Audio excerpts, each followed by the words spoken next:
We're ready. Go. Okay, good afternoon. My name is Bill Roth, and I'm going to be chaperoning this meeting this afternoon. It is December 10th, 2025 at 12 o'clock noon PM. Please call the roll. Allen, Present. Royal, He's upstairs making calls. Bates, Here. Garcia, Garcia remote. Gripe, Right here. Gums, She's here. Juby, Should be here. Pius, Guys present? Leonard, Lewis, Who's here? Linder, Later here. Molina, Molina remote. Genesis, Genesis remote. Roth. Oh, I'm sorry. I could. Roth is here. Thank you. Sanchez, Strathman, Strathman here remote.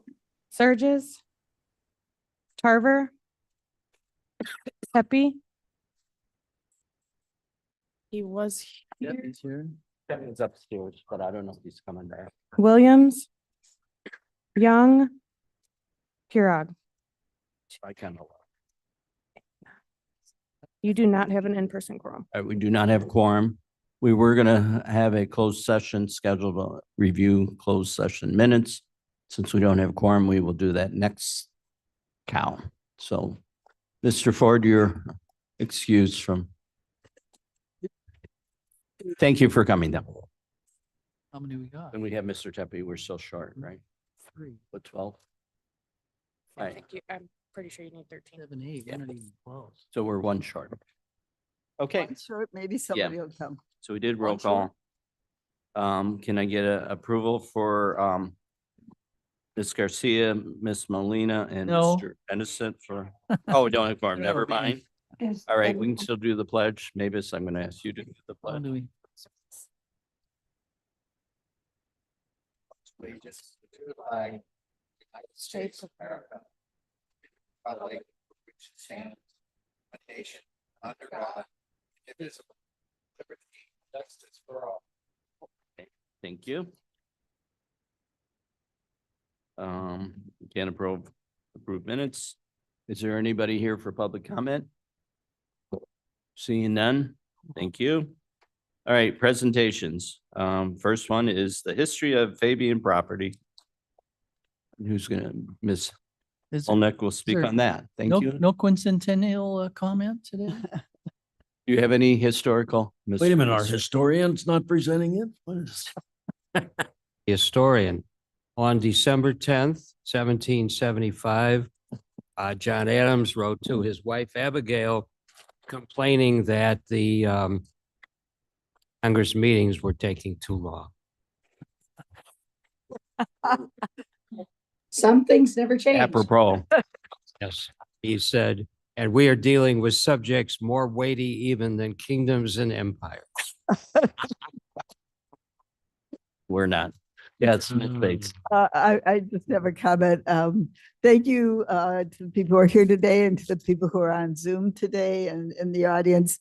This opportunity came to our attention that the land that's lying fallow at the old jail, like a ghost town, could possibly be producing clean green energy and our revenue and tax revenue for the county.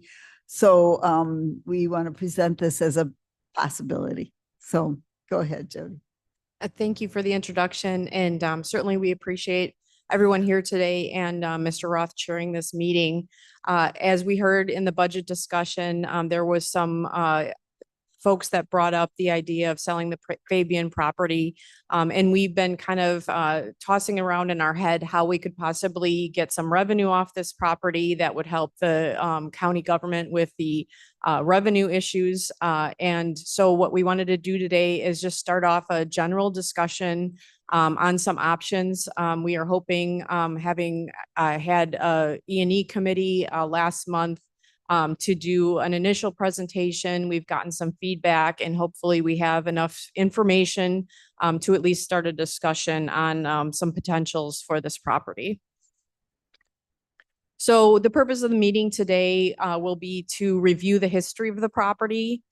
We have JLL here today to review the potential value of the property. We're also going to be looking at the potential of ways to bring in short-term and or long-term revenue from the property, and then opening it up for the board discussion to see if there's any options that our staff, whether it be environmental water resources or building management, should be directed into looking into further. So starting with the history of the property, this is an air photo from 2014. You see on the screen the former jail complex there and the diagnostic center that was located south of the jail property that was called the Pizza Hut building, if you recall that. This was the last year that the jail was operational on this property. So we skip ahead to 2016 and we see that the jail is completely demolished. The diagnostic center is still operating out of the south side of that building. And we have the sheriff's maintenance building over here that was still operational at that time. In 2019, we see that the lot is still being used by the sheriff's office. There's some storage that's out there.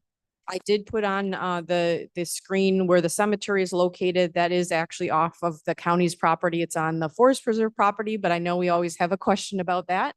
So we want to make sure that we were identifying that as well. About this time, it transitioned, the diagnostic center transitioned out to Randall Road and the facilities management staff moved into that Pizza Hut building. And then we have the Amasa White House over here. In 2025, building management did have the remediation of the site completed. Mainly that consisted of around the maintenance building over here where our underground storage tanks were located. So at this time, this is a great overview of what's on the site. The impound lot, oops, sorry, I'll go back. The impound lot, there's a few vehicles that remain there. We have our 911 tower over here. OEM is using some storage here. The cemetery is obviously still there, and the Amasa White House. So just some pictures if you haven't been out to the site of what these items look like. We have the OEM storage building. We have the tower. We have the impound lot. Due to the few vehicles that were out there, it is getting quite overgrown in that area at this point. And we also, as I did not mention in the previous slides, there are some monitoring wells on the site for the landfill. You see a picture of one of them down here on the north side of the site, as well as on the west side of the site. So we wanted to review some of the history of the potential uses of the property that have been spoken about by the county board over the years, just to give a little bit additional history to how we got here today. In 2012, the Lannert Group released the Settlers Hill Master Plan that proposed the property be used as a resort hotel next to the golf course. In that same time period, we were also talking about the cross-country course that was built on Settlers Hill. And so that would also be an amenity that would support both the golf course and the cross-country course at the property. In May of 2024, we released our long-range facility master plan. The Fabian property was identified in that plan as an alternate site for the government center. If you recall, when this was presented, the government center took up a very small fraction of the property. There was quite a bit of green space in that option, and did lack board support for moving forward. In August of 2025, the development department drafted a concept plan for a Liberty and community garden option, considering agri-solar on the northern acreage of the property. And in October of 2025, Kane County released an RFP to determine if community solar would even be feasible on the site based on the location of the ComEd interconnect. We did have 3 vendors that responded, and it does appear that community solar would be a potential option on this site. I will turn it over now to JLL to go through the broker opinion of value. Ms. Wolnick, would you open it up for questions in case? Are there any questions so far? Oh, yeah, sorry. Are there any course. questions from the board? I have one. You mentioned the wells. How many are there? I don't know the specific number, but the wells are pretty shallow, so it would not be an impediment to any kind of development on the And, property. and if, all right, so we don't have to worry about moving them, and we probably can't move them. Is that correct? You can, Okay. so it's not an impediment. You can develop around them, you can do solar around them, or you could move them. So they're really not an impediment to the site. And then you had mentioned the migration, for anything. And we have 100% clear on the property now of the migration of the property. Mitigation, sorry. Mitigation, from my understanding, yes, but there is an area where the firing range was that we would need to test for lead. That was not included in that 2019 remediation of Okay, the site. so that wasn't done. Okay. And how many acres of the property is that? It's pretty small. I would guess it's less than 1/10 of an acre. Okay, thank you. Mr. Tepe, you had raised your hand. I kind of like the idea of the resort hotel. Can we go back to that? Never mind. Any idea, Mr. Gripe? Thank you, Mr. Chair. I think I heard you say that community solar was not viable on this property. Did I hear that? It is viable on this property. We had 3 responders to the RFP. So we did determine through that RFP, it is a viable option. Thank you. Another question, in yesterday's board meeting in the development area for solar, they said the limit was 5 million kilowatts, 5 megawatts, correct? not megawatts. Okay.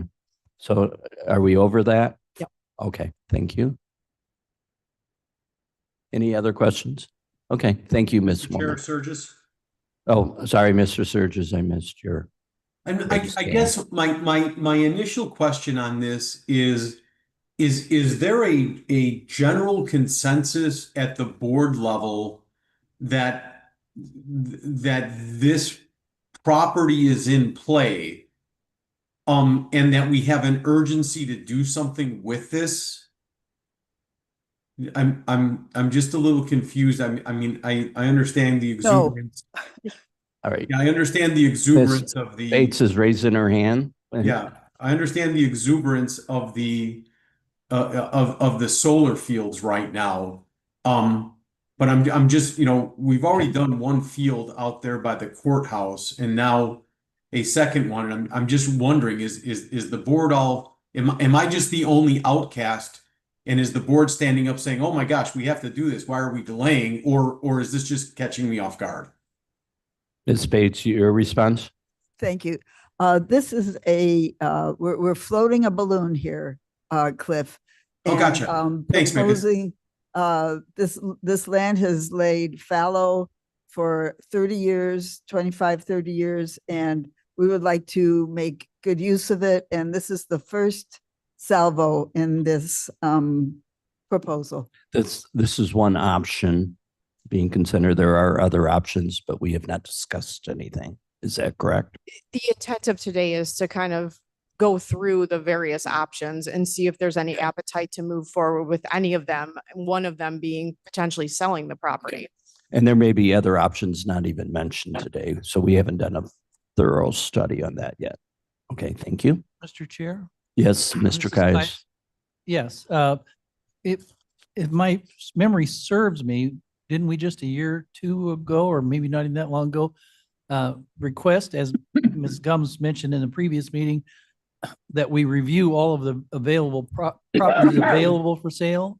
And that was on a general board level? Yes, to and that was investigate. mentioned in the prior meeting administration And it was stated as 7 months ago, if I was correct, what I heard from Okay, so. facilities, yeah. And then to answer or to maybe address what Mr. Surges was saying, is there a general consensus that we do something right now? There was a board Request. request that we, not necessarily this particular one, but do something with the properties that we don't have, Right.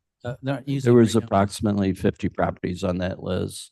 There was some confusions on ownership on some of them and et cetera. But we won't go into that. That's all. Yes, Ms. Gumbs. Just to your point, Cliff, to your point is, yes, we requested a list of all of our properties that are underused or unused. So that's why we are, I mean, that's not just this property, so there's no urgency. Yeah, I was just wondering why this one percolated to the top. Someone was anxious, maybe? No. No. Thank you, Ms. Wolnick. All right, are we on to the next one? Broker option of value. And please state your name. Hello, everybody. My name is Kate Coxworth, and I am a broker for JLL. Okay, thank you. Sure. So we wanted to take a look at I do the, have one quick, can you define what JL? sure, is? Jones Lang LaSalle is the abbreviation that is JLL, and we are the second largest brokerage firm in the world, actually. Okay, thank you. Sure. So again, my name is Kate Coxworth. I am an industrial broker. So I specifically looked at this in the lens of industrial. Brian Carroll, who's with me, also had us look at a multifamily opinion of value also. We ultimately came to the conclusion that we looked at it more of an industrial lens for this area based on our knowledge of the submarket and what's going on in real estate today. So we looked at about 32 acres. That is the combination of some of the areas that we were just discussed. The current zoning is residential, rural residential, and there are, as indicated, a few structures on the site right now. We did look at the City of Geneva zoning map, just as a point of reference for what it is today. And we included that in our opinion of value. We went through a pretty basic SWOT analysis. This property is in the purview of Geneva. They have access to a traffic light right there. There's frontage on Fabian Parkway, which has really good cars driving by every day. Its proximity to industrial, residential, and general retail and commercial is ideal. And the size of the land site is something that is of interest and makes this an easy development conversation. Weaknesses, proximity to the highway, what's going on in the market today, the current zoning, some of the demolition costs, and the adjoining property use. We saw some opportunities in rezoning, a mixed-use development, a desire of developers in the market for more land, and threat being just the downtime or zoning process, any access or capacity of municipal utilities that we're not aware of just looking at this at a high level view, and some multi-future market conditions. Mr. Chairman. Yes, Ms. Bates. Could we go back to the? Go back to the SWOT. So when you say adjoining property use, is that the landfill? Yes. Okay. You also define market velocity. in the Sure. radius. So we look at the market as far as real estate is concerned and what's going on in the real estate market for velocity. There's been a slowdown this year, mostly because of tariffs and kind of uncertainty in the climate of the country and the world. Okay. Thank you. Sure. Any other questions? Okay, you may proceed. Again, JLL being the second largest brokerage in the world, we collect a ton of data and we categorize that data by submarket. Our submarket we call Fox Valley, which is pretty on point to what the county calls it as well. Here's just some basic information.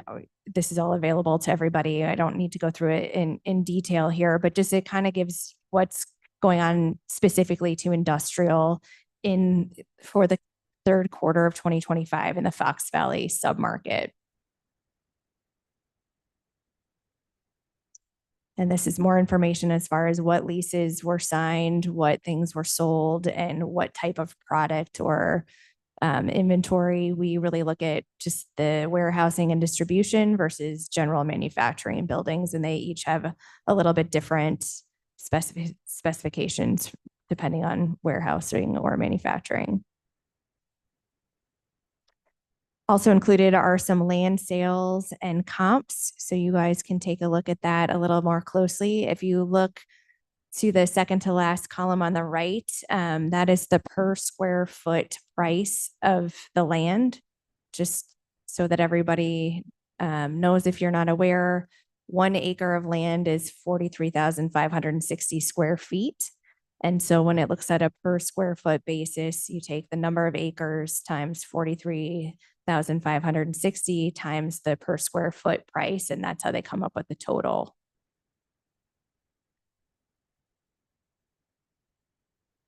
We took a look at the county labor snapshot. This is a really good submarket for labor. We have a good mix of people that reside within Kane County, and this always makes it a desirable place to look at development, especially on the industrial side of things. Same thing with blue collar labor snapshot, just so you guys can take a look at that. And then we get down to our opinion of value. So we looked at the full 32 acres, not knowing exactly where utilities were, what the sizes were. And we gave kind of a conservative estimate of what we think the full 32 acres would sell for on the open market today. We also, on the left-hand side, you can see that we tried to put some timelines to it. I will say that a lot of this depends on, like I said, the utilities and also access. The great thing about this space from an industrial standpoint is that there is a traffic light already involved, which makes it a lot more favorable from an industrial user perspective. You have a couple properties just to the east of this, 2100 Enterprise, which used to be the old waste management labs building. That's kind of, I would say, it has some deferred maintenance and it has not been utilized as effectively as possible, I would say, in the last 5 to 10 years. And then you have a spot right next to that, to the west of that, that's about 14 acres and is into Geneva for annexation. I believe they have their annexation, and that is an industrial building at 150,000 square feet. And then you've got a landscaper. So what has kind of driven that north side of Fabian Parkway, from my perspective, is access to utilities and access to the roadway. There's a lot of right in, right out there. With the Fabian Parkway site that Kane County has, that does not exist, which makes it more favorable. I have a question. Sure. There's the property between the corner property, the waste management, and the landscape. There's a piece of property and a sign went up within the last year for a zoning hearing. I don't know what was happening with that property. Are you aware of what? Yes, that is at the 14-acre parcel. They have drawn 150,000 square foot industrial building. I believe that has gone through Geneva and has gotten approvals for annexation and rezoning. All right, thank you.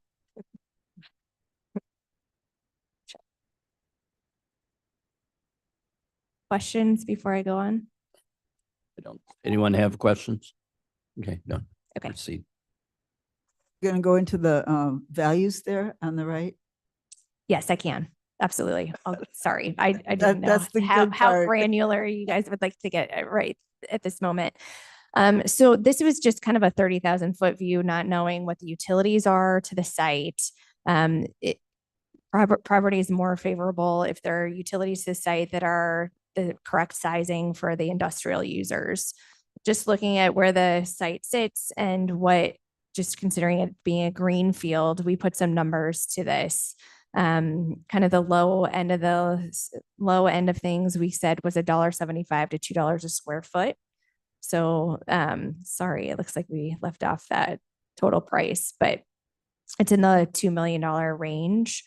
And we expect that to take up to 12 months to find a buyer at that pricing.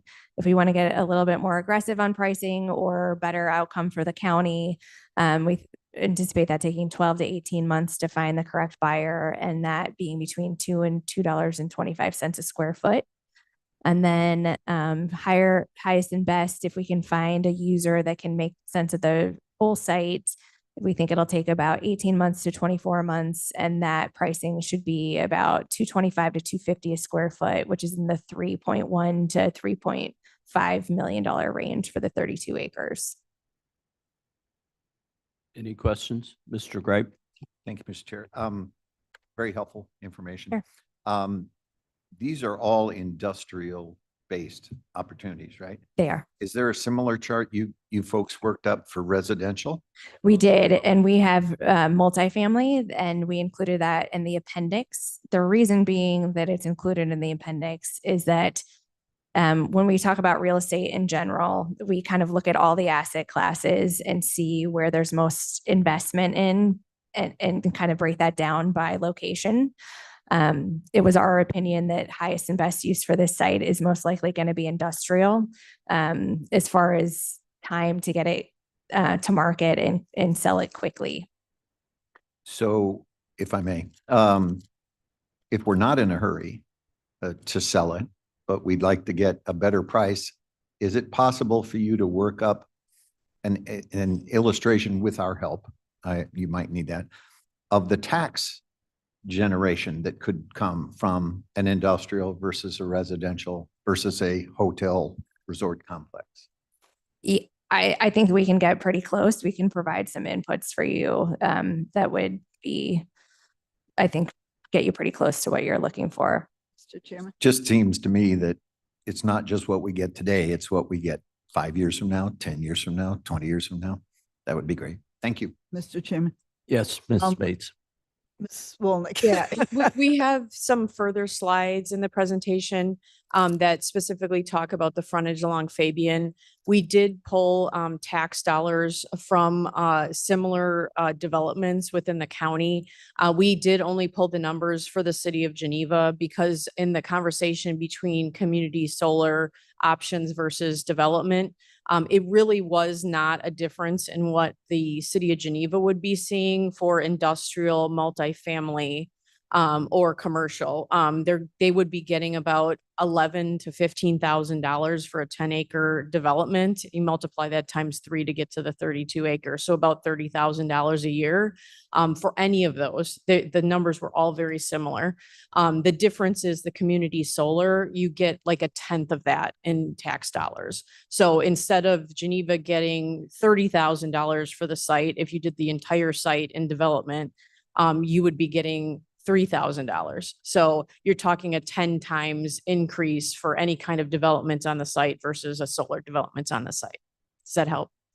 Sort of, I guess I was looking at if you put houses on this site. If you put multifamily houses, if you put an industrial building, or if you put a commercial building like a hotel, a restaurant, the tax dollars were pretty much the same.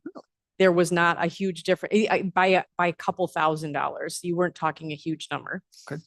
The difference being that for the school district, the industrial development isn't providing kids, but they're still providing the tax dollars. Multifamily, you're going to be sending kids to. So that's a big difference when you're looking at the school district.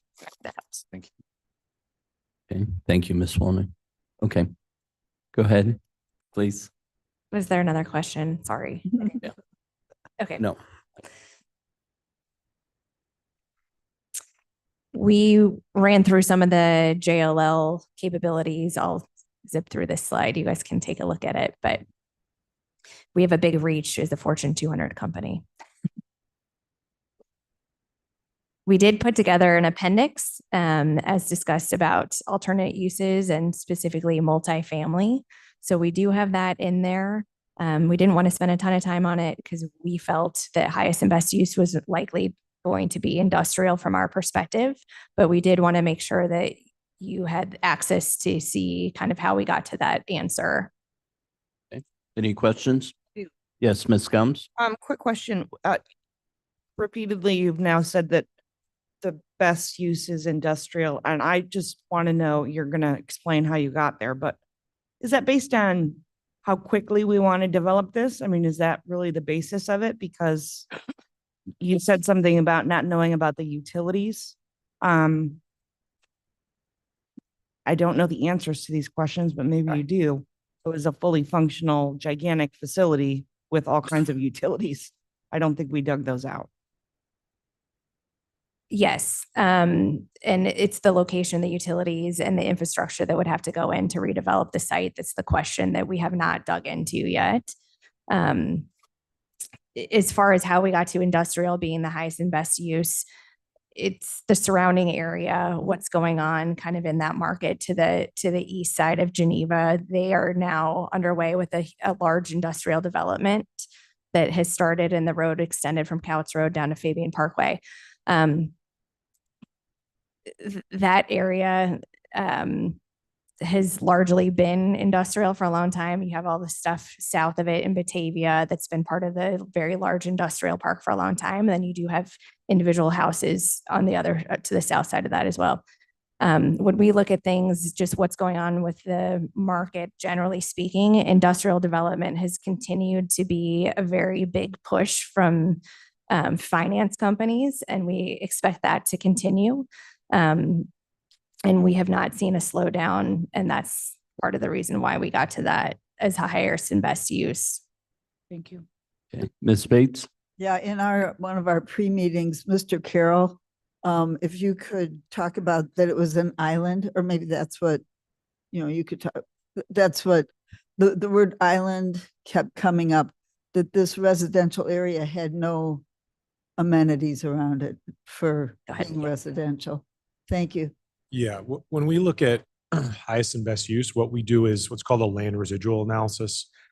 So we essentially build these developments on paper, and we can do them, in rapid succession. We do, retail development, multifamily development, office development, hotel, industrial, and we'll run through essentially the feasibility. So we're looking at rents, we're looking at construction costs, financing costs, everything that a developer would look at, and we sort of analyze it just in the same way that they would. And at the end of it, we identify what's called a developer's return. So, we'll set a developer's return based on what industrial developers are expecting to yield, multifamily, et cetera. What's left over from all of that is essentially the land value, or a land residual analysis. That's what it's called. The highest, the use with the highest land residual value is what we refer to as highest and best use. So when she's talking about this is industrial here is developed the highest and best use. What she's saying is we ran through this analysis, and industrial had the highest land value. I want to address, I guess, multifamily for a couple of reasons. One is, it's easy to sit here and say like, well, we would prefer, this use or that use, but respectfully, you guys are not the investors in this. Somebody actually has to come in and write the check. And it's not to suggest that somebody is willing to come in and invest in a large multifamily development right now. As we looked at this, I mean, I think what she's talking about when she says the market and the surrounding areas and what's around it is who wants to live in a multifamily building next to a dump surrounded by industrial buildings? There's no retail over there in terms of amenities. Like, nobody wants to live over there. I mean, I'm being a little blunt right now because, that's part of our analysis when we're setting rents, we're setting construction costs, all of those sorts of things. So that's kind of what we look at when we think about highest and best use. And that's why we're suggesting that, like kind be built with like kind, because it yields the highest value for the county. Speed is a portion of it, but I think probably the least important bit. I mean, it's value, it's likelihood of success. I mean, if you guys took this out and your requirements were a multifamily building, I don't think you'd get bidders. I think you'd have to spend money to get someone to do that for you. And so I think you'd be kind of putting bad money after good. I have a question regarding that. On Route 25, there's a subdivision. It's by the dump. To the north is the railroad tracks, and across the street was the sewer plant. Now, I don't know if that's still operational and stuff. And those are, I'm not sure if you looked into what its average price, I would guess they're over $500,000, if not more. Yeah. And I believe that subdivision is full. Yeah, I mean, I'm not to suggest that any development that okay. surrounds those kind of uses isn't feasible for Right. residential. I think, But- I don't know exactly where that development is. It's on 25. It's probably closer to, is it It's right. St. Charles? It's just south of the tracks, the railroad tracks. It's on the east side of 25. Okay, so that's closer to downtown Geneva, closer to, Yeah, but all you the have other- more negatives there than I think this property almost, because it also is close to the dump. And it's sold out. And there again, if you didn't research the price. yeah, I don't know the Okay, so- specific parts that you're talking yeah. about, so it's hard for me to say definitively, but All right. this is, I think we talked about this earlier, where we said this is kind of on an island and that, Right. like, if you live there, you have to get in a car and drive to an amenity that's at this site, not super close. Well, and that site, the exact same thing too. When were those houses built, Mr. Roth? I'm not the expert on it, Miss Juby. I don't know if you know, or Mayor Burns would know that subdivision. Sorry.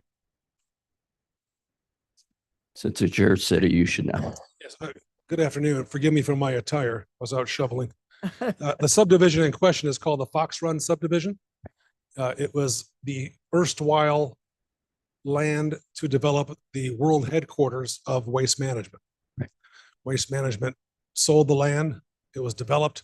The homes are probably in the 750 plus range.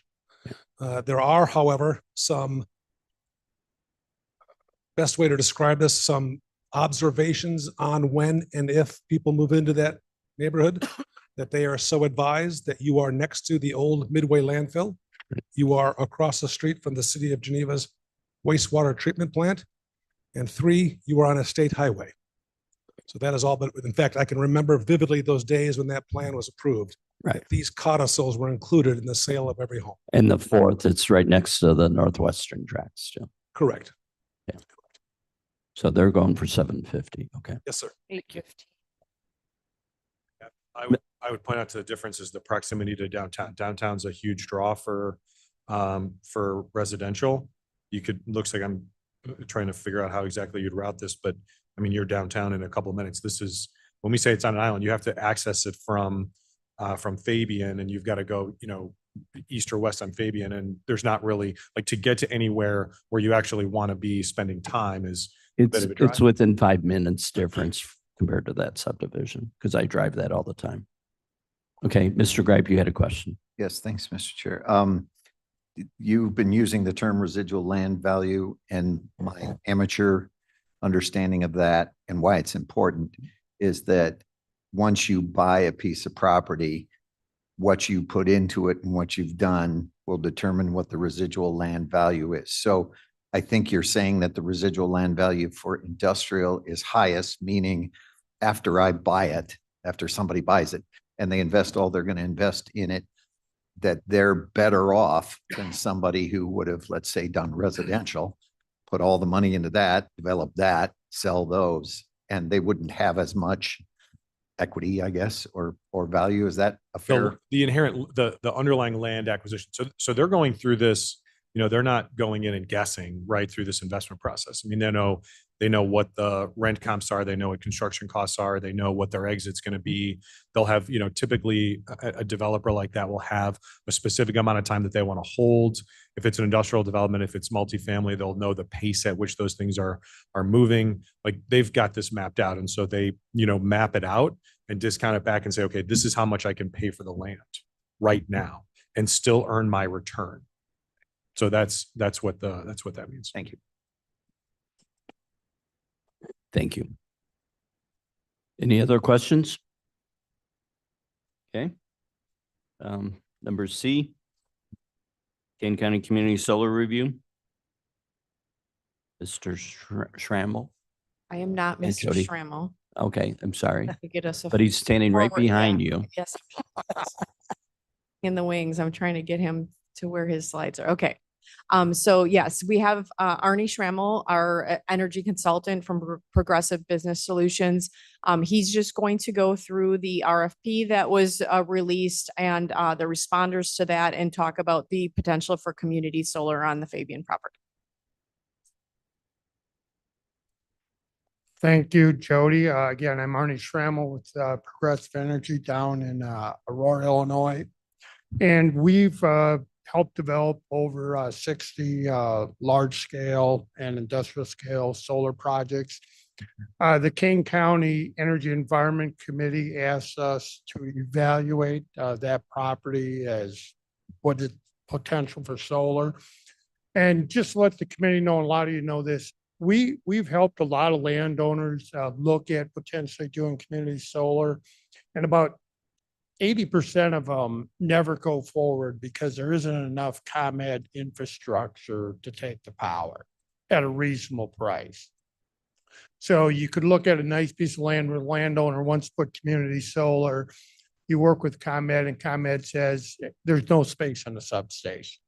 There's no space on the distribution system. So unless you as a solar developer want to invest 10, 15, $20 million to improve the substation or transmission line, projects don't go forward. So that is one of the key things we wanted to look at. Oops, I'm going the wrong way, sorry. Arnie, can you lift up the mic a little bit? Yes.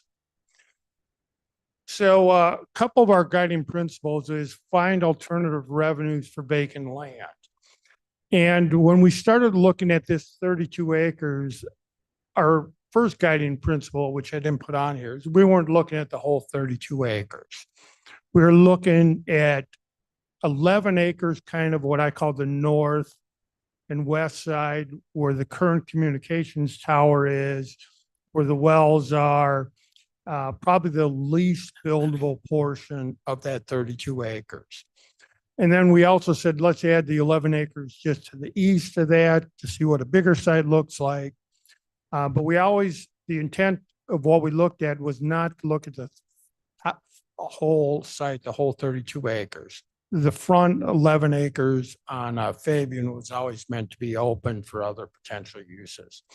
But a couple other things, we wanted to return state mandated renewable energy investments back to Kane County. Everybody who pays a ComEd bill is paying into these funds.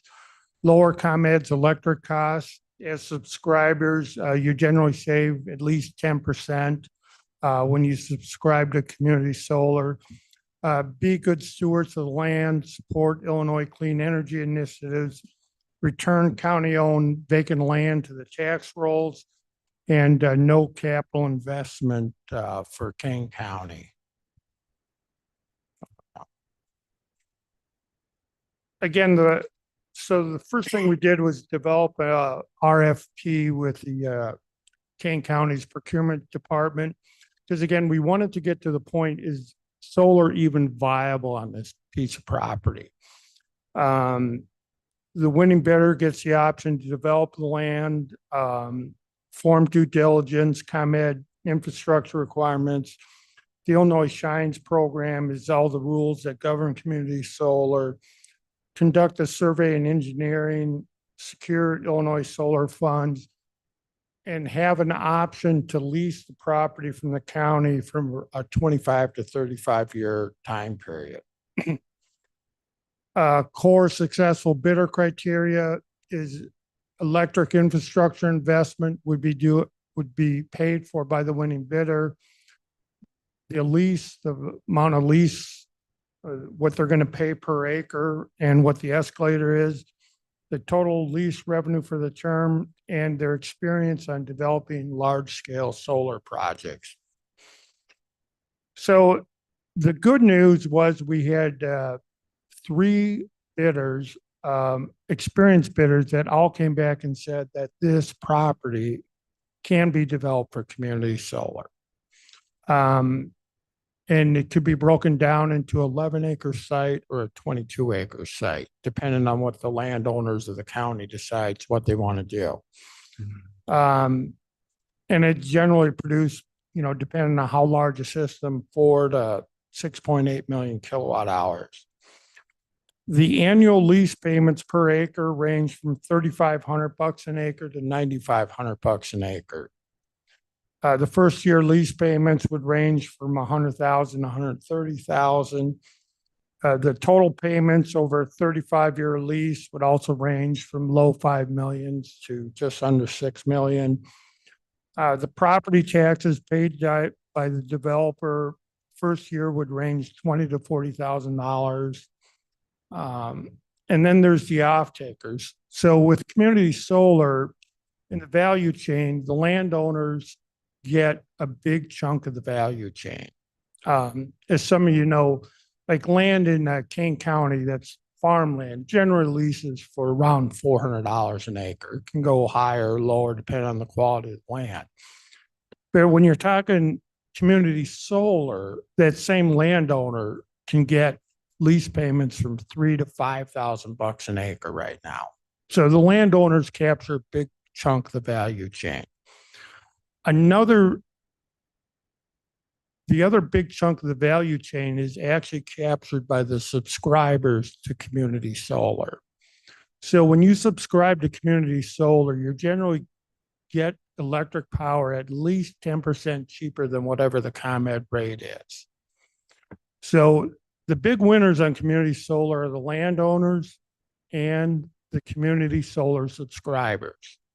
The community solar developers are generally earning between 10 and 15% is kind of what their target investment return is on community solar. Whose was that, Arnie? I'm sorry. Who actually owns the field, develops the field, The pays for the developers? field, they're generally looking for a rate of return between 10 and 15% on their investment.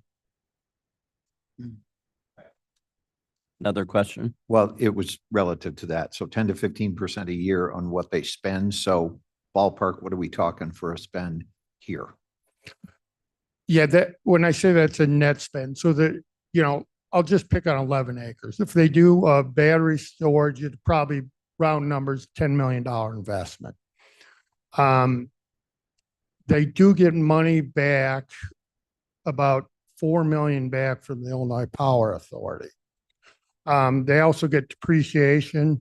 So as long as they have a tax liability. So their net investment right now would be about $5 million. We anticipate there is also a tax credit right now, but that expires July 4th of 2026. So this project, the way we are in timing, will never make that July 4th date. So right now, if you hear out in the market, it's, they're getting 70% of their money back. Well, fields that are being built right now will get 65 to 70% of their investment back right now through tax credits and incentives. But that's going to drop probably down to the 50, 55% in Illinois for fields built after July 4th of this year. Any other questions? Okay. Mr. Linder? I don't even know if this is an appropriate question for you, but looking at community solar, a good portion of the county is under Commonwealth Edison, but the Tri-Cities right here that would surround this are municipal owned utilities. Does community solar apply to those? Yes. Batavia, St. Charles, Geneva can all do community solar. Now we have talked to Geneva Power and they're very interested in doing community solar. Their billing systems, however, need to be upgraded first. So they think they're 2 to 3 years away from having their billing systems upgraded. And then once they're upgraded, the residents and businesses of Geneva anyway will be able to offer community solar. But St. Charles and Batavia are ready to go with it now. Mr. Linder, can you get a little bit closer? So St. Charles and Batavia are ready now, or they're further behind than Geneva? I think they're actually further behind than Geneva. Thank you. For community solar. Okay. Any other questions? Okay, go ahead, Arnie. That was kind of the end of my part of the presentation. I'm going to turn it back over to Jody. Wow, I'm much shorter here. So we wanted to just provide the board with some summary slides of, there's a lot of information, there's a lot of numbers we've talked about just for discussion purposes. So going through the options for discussion and what we kind of utilized as being just kind of rough figures of acreages and some of these ideas, we wanted to put it into an overall slide so you can kind of see what this is looking like. So as Arnie had mentioned, what we want to look at here is this kind of this shape of the property. And we're splitting it out. So you've got the 22 acres up on the north, and then we're splitting out this 10 acres along the Fabian property frontage just for the purpose of discussions. Obviously, these numbers could change or shift, but we needed to kind of make everything on the same scale so we weren't talking apples and bananas here. So this is kind of, again, with that 22 acres on the north, 10 acres on the south, this would kind of be a layout for a potential industrial manufacturing development, as JLL had pointed out. And then we also wanted to look at an option that would give a little bit more flexibility to the board for looking at futures for this property. So perhaps selling the front for industrial manufacturing, because that's the most valuable land, doing only 11 acres of solar/battery storage. And then there's still the idea of maybe we need to save part of this property for the future, that we might have some use for it for storage or for a government center, that would easily fit on this 11 acres. So we just wanted to give you a suite of different like ideas/options to kind of like start the discussion of what these numbers would potentially look at. So again, you're seeing that same figure up here, and we color coded it. So you could, the vacant land being orange, solar battery being blue, and then the frontage being, anything being sold being green. And these are the numbers that we're coming to, looking at the numbers that were provided from JLL as well as from our RFP. The main column you're looking for in any of these options is this total estimated value. That's based on the net present value per acre. So because that solar lease goes over 35 years, we couldn't use numbers from 35 years from now. So we brought those numbers back to today's values. So we're then using a sale price in today's values and then a value of that solar field in both of those values. So first column being the net present value per acre. Then as we're multiplying out what we're selling versus what we're having in solar leases, again, this being the main column there. If you're looking for some backup information and the backup calculations that were used, those are over here just for your use. But really, there's not a huge difference in selling the property versus doing part of the property in solar and then leaving part of the property as vacant land. You're looking at maybe a $2.8 to $4 million versus the maximum value probably you're going to get is doing the solar and then selling a portion of the property, which you're looking at maybe $3.5 to $4 million. Again, over 35 years, that you stretch that the value you're getting from that solar and battery, that you're not getting that in today, you're getting it for over the next 35 years. So hopefully this gives enough options, just at least for a discussion purpose. As I mentioned at the beginning, if there is one of these options that the board wants us to drill into additionally, we can work with Roger Fonstock and his staff. If there's a potential to sell part of the property, or if we want to look further into the potential for solar and batteries, we can certainly do that. Okay. Questions? I'm going to start first with the question. There's other alternatives and you didn't look at those. One I had suggested to Ms. Bates was instead of hiring a developer to develop it and they cost them $5 million, how much would they actually, I mean, they're not doing it for free. How much do they see over the life of them earning would be to develop it ourselves? Now, there's other issues that come up with that, like can we legally do it? Could we do an IGA with the Geneva, to help? It's going to take them 3 years, but this isn't going to be built tomorrow anyway, because demand's growing. They're saying 30% demand growth by 2030 because of all the data centers. So I don't know if it's legal, but I think we should explore that as an option because they wouldn't be doing it if they're not making money and they get a lot of the write-offs. Those write-offs are available. Some of those are available to the county too. Yeah, and I mean, our concern would be is we don't have the expertise at the county level to run. Well, you would community still solar. hire somebody to Yeah, I do mean, it. the So I'm not money's- saying we would Yeah, the do it, money's still going out the door over that. but it'd be a 35-year lot period. less. And Yeah, it's a, potentially. Yeah. yeah, potentially. but we should explore it. The other is, have we talked to the Forest Preserve at all? Because it's between two of their major properties, the golf course and the Forest Preserve. And they also have an issue with the Cougars. They need additional parking, as they found out last year when they had that one concert and the neighbor, got overloaded. The impound lot's a good option for that. And then the other option you mentioned, we have to remediate. And isn't the property you're saying to go to solar would be the property that would have to be remediated?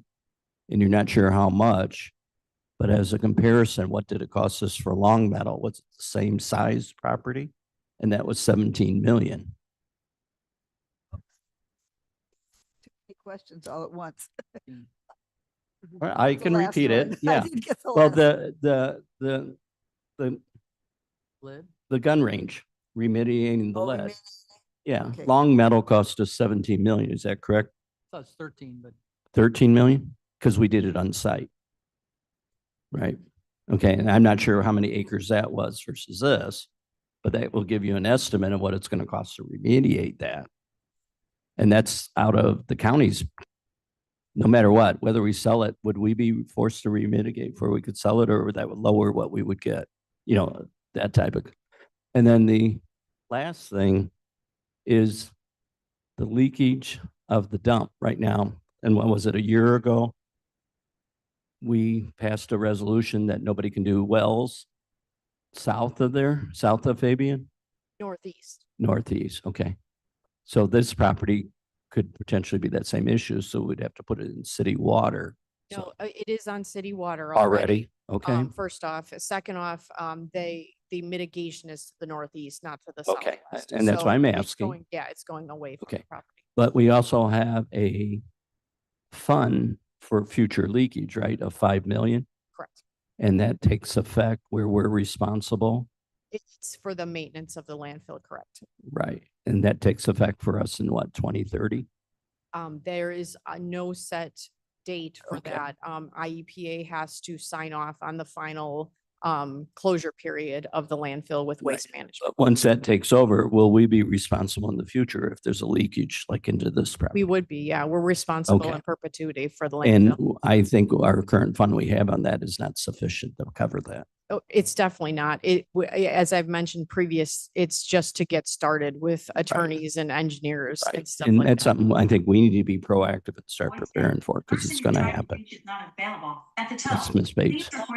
I believe Arnie, Mr. Schrammel might have the answer about owning our own panels.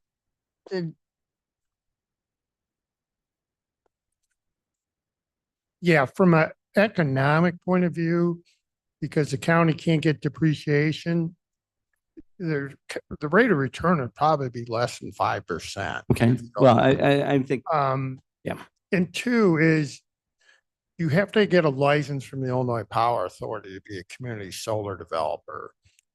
In addition to that, now you're in a reporting game where you got to report your community solar subscriptions every quarter. Can it be done? Absolutely. From an economic perspective, unless you really wanted to do it, your rate of return as a government agency is going to be far less. Again, because the county doesn't have a tax liability, can't get a depreciation deduction. But I also mentioned maybe do an intergovernment, well, with Batavia, Geneva, or St. Charles, because they have their own electric companies. They do. So, okay, any other questions, Mr. Gripe? You made me think of one, Bill, but Arnie, would if this was just regular solar, not community solar, would the rate of return be a little better, a little worse? Yeah, I mean, it would be way better behind the meter. So I'll pick on your jail judicial center. That's a 2 megawatt field. It's saving the county about $400,000 a year right now versus if you had never done solar. But the big advantage, that's what we call behind the meter solar. So you get reductions on your demand costs and your actual KWH charge. So those are way better payoffs, but you have to use the power on site. This site here, there's no place going to use 5 to 6 million kilowatt hours. Okay, Mr. Linder? I don't mean to be unpleasant. I'm feeling a little bit of a bum's rush here. I followed the news. There was an article in the Shaw Media a few days ago where someone purporting to be the developer, I don't remember the names, I don't know if it was you, but purporting to be the developer of the site, presented a drawing of the site and is going to meet with the Plan Commission in Geneva. We haven't hired anybody. We haven't decided that that's what we're going to do with the land.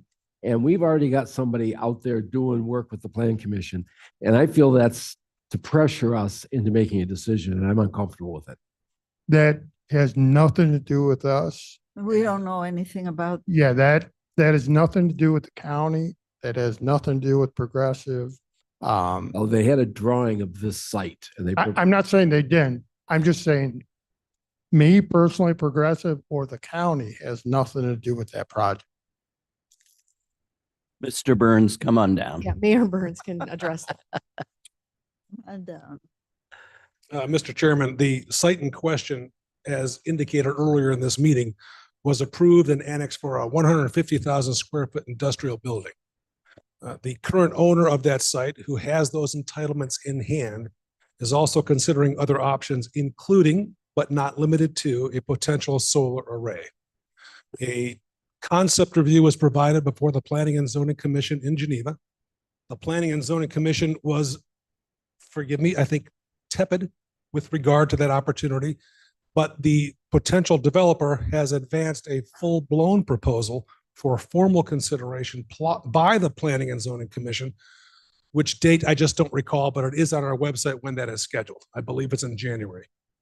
So there is nothing decided, there's nothing determined, there's nothing finalized, and it has absolutely nothing to do with this potential site. Okay. Thank you. Thank you very much. Thank you, Mayor. Okay, any other questions? Yes, Ms. Bates. Mr. Gripe, you had a lot of questions yesterday about community solar. Do you need, have those questions been answered? Do you want to know more about community solar? Because we've got Arnie is our expert here. Yes, thank you. I've got him Mr. with speed Schramm. dial. No, I'm kidding.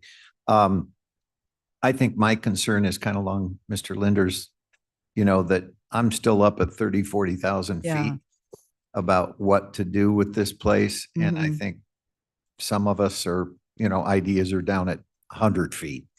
So I guess, if I owned this property, I would want to look at every possible thing and not just what can I get for it right now, but if I'm a county, which I'm not, but if I was, what kind of revenues can I get on an ongoing basis? And I kind of think that's where my question, Arnie, came from, is like, if we own this, if we ran solar, does it make sense? Maybe, maybe not. But those kinds of questions. So when we look at this, we've got some great charts here.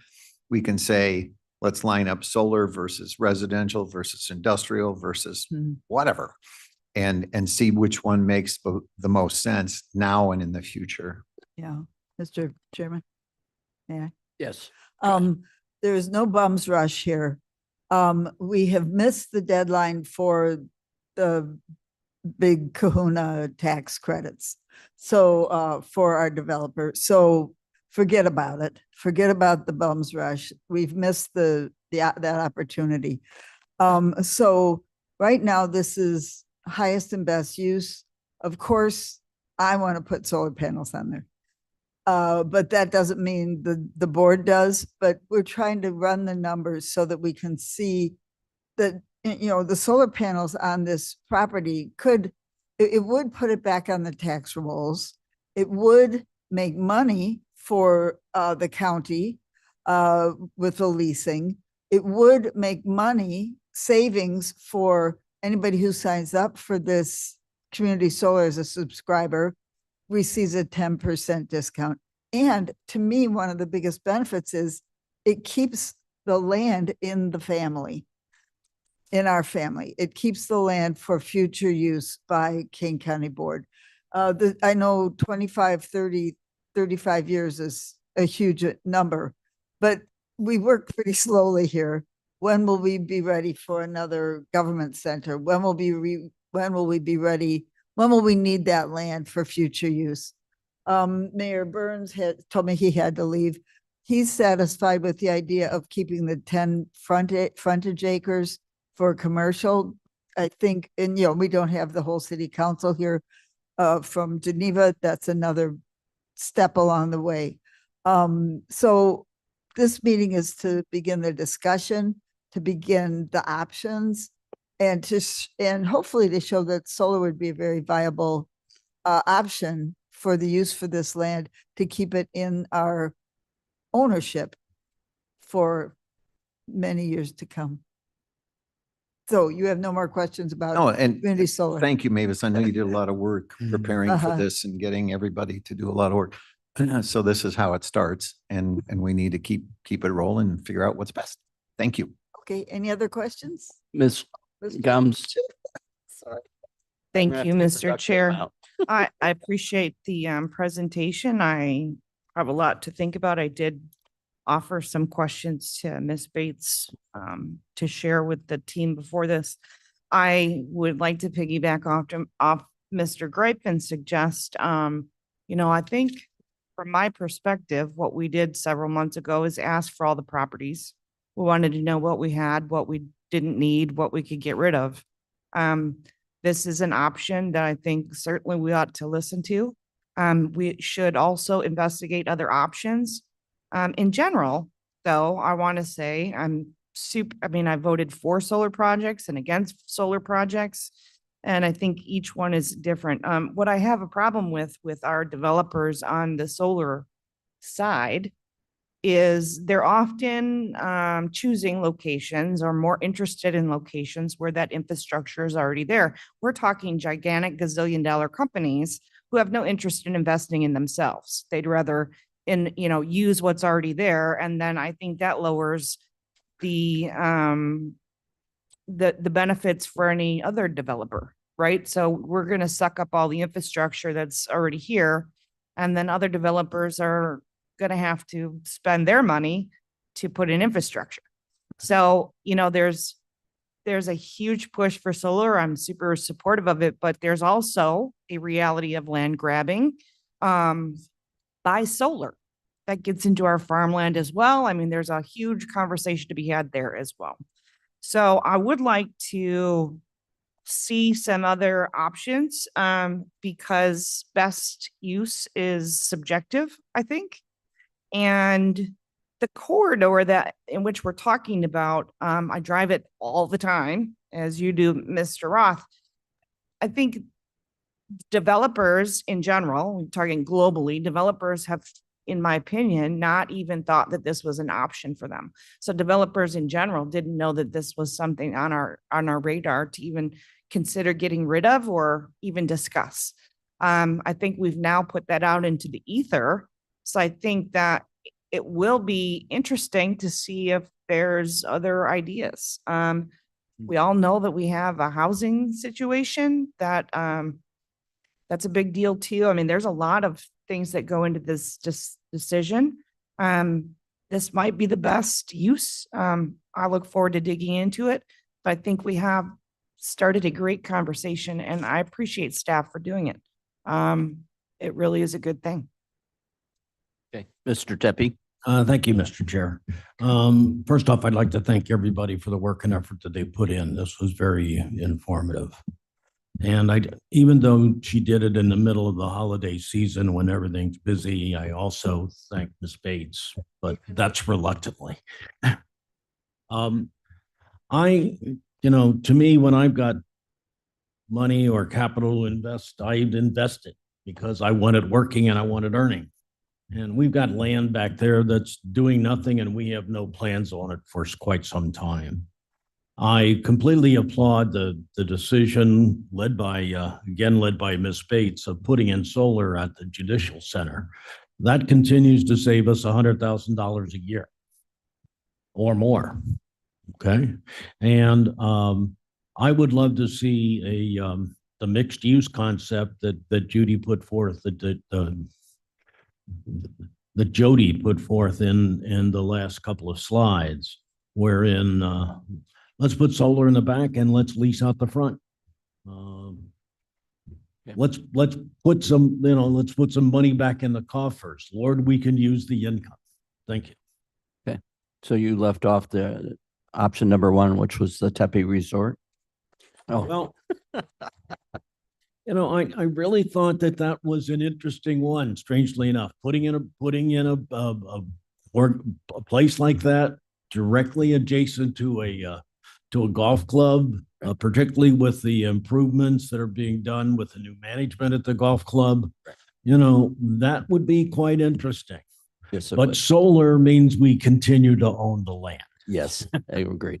All right, Ms. Gums, you raised your hand. I just was, I mean, that sparked one of the previous, I think, years ago was a convention center or something along those lines too. So, I mean, there's other options as well. I'm not ruling this out. I think it's a good start to a conversation though. Okay. Um, Any other questions? Okay. Yes, Ms. Bates. Thank you, Mr. Chairman. Jody and I and Arnie, Mr. Schrammel, and the members of the E&E committee will decide on, we'll see what next steps we can take, how we poll the board members to see what options you'd like to see used, if any. And so the E&E committee, we'll take this back to the E&E committee and we'll work at All right. it. We'll keep working on it. Thank you. One other. Yes, quick- Mr. Tepe. I particularly like the picture with the sheep. Is this going to be a mutton farm? The Tepe Mutton Farm. You have to sign up to be herding some days too. Okay. All right, before I call for adjournment, if there's no further question, I've been asked by Mr. Isaacson, Director of Public Health. He dropped off a whole bunch of flyers from the last public health. They're up by the mailboxes. And I had him drop off extra. This is a great handout. I've handed out over 200 They over are, the yes. last year. So take a look at, you can come by and see him. He said he can bring more if he wants, but I had him put him up. He brought him in and I put him up there. Mr. Yes, Ms. Roth, one Bates. more thing. I want to thank Ms. Wolnick, our wonderful partners from JLL, and Mr. Schrammel, and all the people who helped. Mr. Austin Powell back there did a lot of work. He's doing the magic with the PowerPoint. So thank you to Yes, thank our you, staff all and of you. partners on Okay. this. Anything else? Can I get a motion to adjourn? Royal? Oh, yeah, that's right. Never mind. Extend it. All right. Thank you, everyone. Meeting.